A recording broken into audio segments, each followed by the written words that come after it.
دیکھیے آج ہماری بہت ساری نوجوان نسل یہ سوال کرتی ہے کہ پاکستان ہم نے بنایا کیوں؟ ہمارا وزیر اعظم یہ کہتا ہے کہ ہم اور ایک ہی قومیں ہیں، بیچ میں ایک لکیر آ گئی ہے، آلو گوشت وہ بھی کھاتے ہیں ہم بھی کھاتے ہیں۔ نظریہ پاکستان کی جڑ تو ہمارے آج کے حکمران کاٹ رہے ہیں، لیکن ہمارے وہ بزرگ جنہوں نے پاکستان بنایا، علامہ اقبال، قائد اعظم، کیا آج کے سیاستدانوں کی فکر اور سوچ ان سے زیادہ بڑی ہے؟ کوئی تو وزڈم تھی ہمارے بڑوں کے ذہن میں، اور سچی بات ہم آپ کو بتائیں کہ پاکستان بنانے میں سب سے بڑا کردار خود ہندوؤں کا ہے۔ اللہ قائد اعظم سے بڑھ کر ہندو مسلم یونٹی کا پرچار کرنے والا کون سا مسلمان لیڈر تھا انڈیا میں؟ ایک ایسا لیڈر جس کو پوری دنیا مانتی تھی کہ ان کرپٹیبل ہے، ان پرچیزبل ہے، کریکٹر تھا، کردار تھا، اعلیٰ تعلیم یافتہ تھے، اور ان جیسا مسلمان لیڈر جب ہندو مسلم یونٹی کانگریس میں کتنے برس گزارے آپ نے، اور جب قائد اعظم جیسا شخص یہ کہے کہ ہندوؤں کے ساتھ مسلمانوں کا گزارا ناممکن ہے، اور پھر کیوں کانگریس چھوڑ کر مسلم لیگ میں آتے ہیں اور پھر مسلمانوں سے کہتے ہیں کہ تم انگریزوں کی غلامی سے نکل کر ہندوؤں کی غلامی میں چلے جاؤ گے۔ یہ بات صرف انہوں نے سنی سنائی تو نہیں کہی تھی، وہ تو ہندوؤں کے ساتھ کانگریس میں انہوں نے برسوں گزارے ہیں، کانگریس کے ساتھ بیٹھ کے ان کی سینٹرل کور کمیٹیز میں نیگوشیٹ کرتے تھے، ڈسکس کرتے تھے، اور ہندو بھی ان پر ایک ایک بات جو ہندوؤں کے دل میں تھی کئی برس، ایک دو دن کی بات بھی نہیں ہے، 16 برس 15 برس وہ کانگریس کے ممبر رہے۔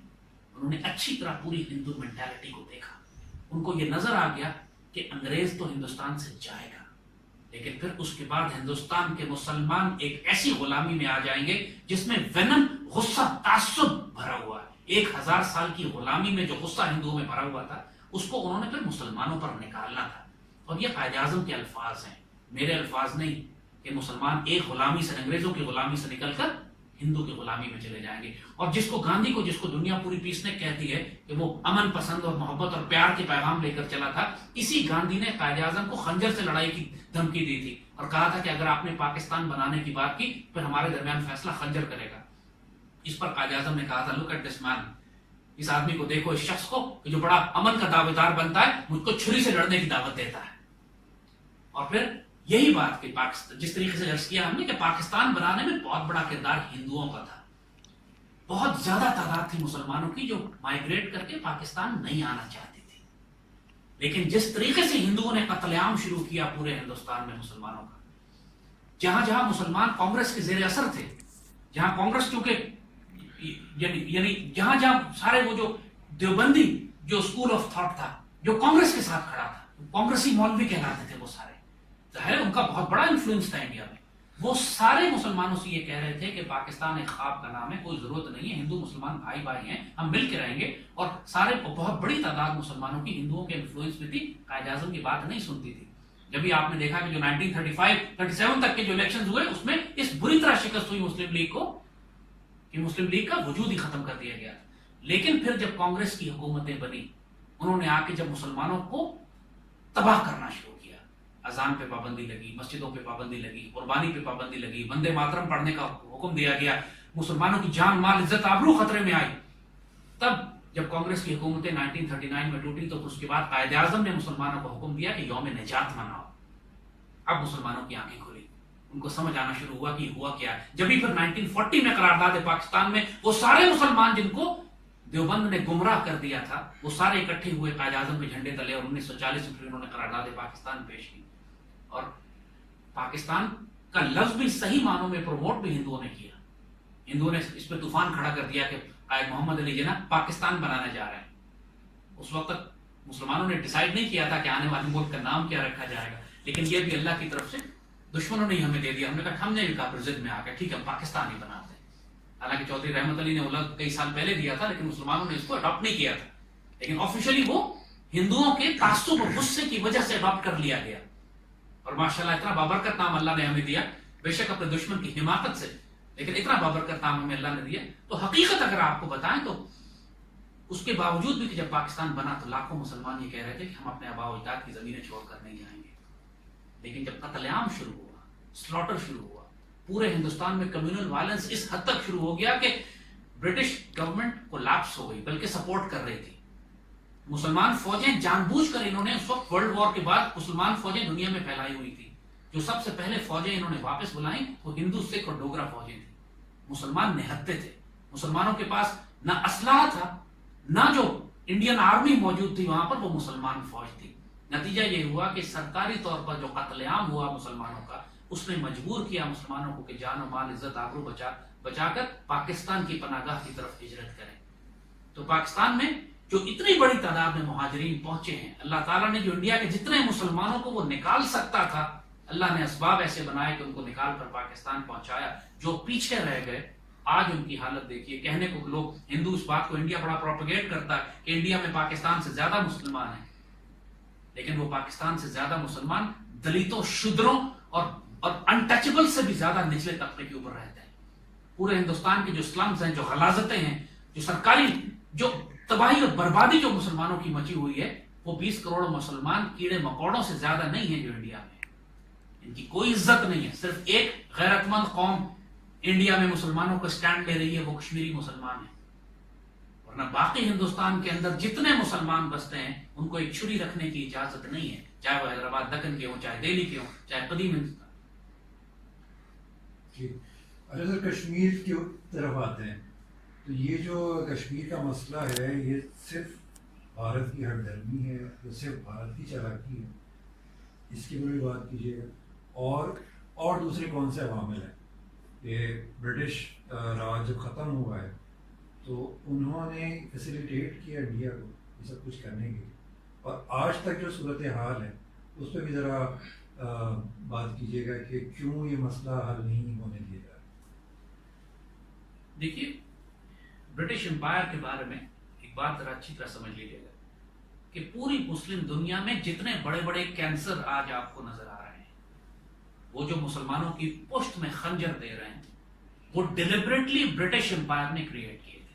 چاہے وہ پولیٹیکل کرائسس ہو جیسے کشمیر ہے یا فلسطین کا مسئلہ ہے، یا خلافت عثمانیہ کو توڑنے کی جو سازش تھی جس کے نتیجے میں خلافت تباہ کر دی گئی، یا مذہبی فساد ہے کہ جس کا تعلق قادیانیت کے فتنے سے ہے، یا مسلمانوں میں مختلف فرقے کریٹ کرنے کی ہے. یہ تمام برٹش امپائر کے کینسر ہیں جو وہ مسلمانوں کے قلب میں چھوڑ کر گئے ہیں. کشمیر ڈیلیبریٹلی کریٹ کیا گیا تھا. یہ بات اب کسی کو شک کی بات نہیں ہے کہ ریڈ کلف نے کس طریقے سے آخری دن گرداسپور کا سارا علاقہ ہندوستان کو دیا، جبکہ گرداسپور مسلمانوں کے پاکستان کے پاس آنے والا تھا، مسلم میجورٹی ایریا تھا، لیکن چونکہ وہ رستہ تھا کشمیر کو جانے کا، لہذا اس کو آخری رات مسلم انڈیا کو دے دیا گیا. جس طریقے سے کشمیر کا کینسر کریٹ کیا گیا، قائد اعظم نے جب اس وقت چونکہ مسلمان فوجیں ہی نہیں تھی، کمانڈر ان چیف انڈیا کا بھی آکن لیک اور گریسی وہ دونوں انگریز تھے، ان کو حکم دیا گیا کہ جا کے کشمیر میں پاکستان کے لیے سیکیور کریں. دے ریفیوز، برٹش آرمی نے ریفیوز کر دیا کہ جا کے پاکستان سیکیور کریں. دوسری طرف انڈین آرمی کو اجازت دی گئی کہ وہ داخل ہو جائیں کشمیر میں. قائد اعظم جیسے شخص نے پھر مجاہدین کو استعمال کیا، ٹرائبل ایریاز میں جہاد آزادی کا اعلان کروایا گیا. خود قائد اعظم کی ڈائریکٹ سپورٹ تھی ان ٹرائبل مجاہدین کو، جو ان تمام ٹرائبل ایریاز کے لوگ جو قائد اعظم کی رسپیکٹ کرتے تھے، ان سے کہا گیا کہ اپنے قبیلوں کو لے کے کشمیر میں داخل ہو جائیے. چونکہ اس وقت کی پاکستان آرمی، اس وقت کی برٹش آرمی نے انکار کر دیا تھا کشمیر میں داخل ہونا، چونکہ کمانڈرز سارے بٹرے کر گئے تھے، کیونکہ برٹش کمانڈرز تھے، مسلمان افسر تھے ہی نہیں ہمارے پاس. تو یہ، اور پھر جو چونکہ مسلمان فوجیں بھی نہیں تھی پاکستان کے پاس اس وقت، جیسے عرض کیا کہ اس وقت سیکنڈ ورلڈ وار کے بعد انہوں نے مسلمان فوجیں پورے یورپین تھیٹر سے، برما سے، ایشیا سے بلائی نہیں واپس. جو فوجیں واپس آئیں وہ ساری ہندو سکھ اور ڈوگرا فوجیں تھیں. اور پھر پاکستان کے حصے میں جو اسلحہ آنا تھا، انڈیا میں جو اسلحہ تھا، اس کو روک لیا گیا. سو پاکستان آرمی ڈیفنس لیس تھی، ہمارے پاس ویپنز ہی نہیں تھے. اور پھر جو پاکستان کے اندر جو ویپنز تھے، یہ بھی ڈاکومنٹڈ بات ہے کہ برٹش آرمی نے ان کو جمع کر کے سمندر میں لے جا کے ڈمپ کر دیا. پاکستان آرمی ایکچولی نہتی تھی، ہمارے پاس ویپنز نہیں تھے. پھر ہمارے آفیسرز اس وقت برٹش تھے، آرمی بنی نہیں تھی پاکستان کے قیام کے وقت، آرمی کا سٹرکچر ہی نہیں تھا، سولجرز ہی نہیں تھے ہمارے پاس. ہم کو اسی لیے پھر قائد اعظم کو ٹرائبلز یوز کرنے پڑے. لیکن پوری ایویڈنس اب کلیئر ہو چکی ہے کنسپریسی کی کہ یہ سازش ڈیلیبریٹلی برٹش امپائر کر کے گیا تھا کہ پاکستان اور انڈیا کے درمیان ایک پرماننٹ کینسر چھوڑ کر جائے، اور آنے والے وقتوں میں انڈیا کنٹرول کرے پاکستان کی فوڈ سپلائی. کیونکہ اسی لیے کوئی وجہ تھی کہ اس وقت قائد اعظم نے کہا تھا کہ کشمیر ہماری شہرک ہے. صرف لینڈ کی، زمین کی وجہ سے شہرک تو نہیں بنتی، شہرک تو ہماری اس لیے بنتی ہے کہ پاکستان ایک ایگریکلچر سوسائٹی، ہمارا پوری قوم اپنا غلہ خود پیدا کرتی، ہماری فوڈ سپلائی وہاں سے آتی ہے. اگر وہاں کے دریا روک دیے جائیں گے، پانی روک دیا جائے گا، جو کہ اب آپ کو نظر آ رہا ہے کہ 40 50 60 سال کے بعد انڈیا نے ہمارا سارا پانی روکا. پہلے انہوں نے انڈس واٹر ٹریٹی کروائی، زبردستی دنیا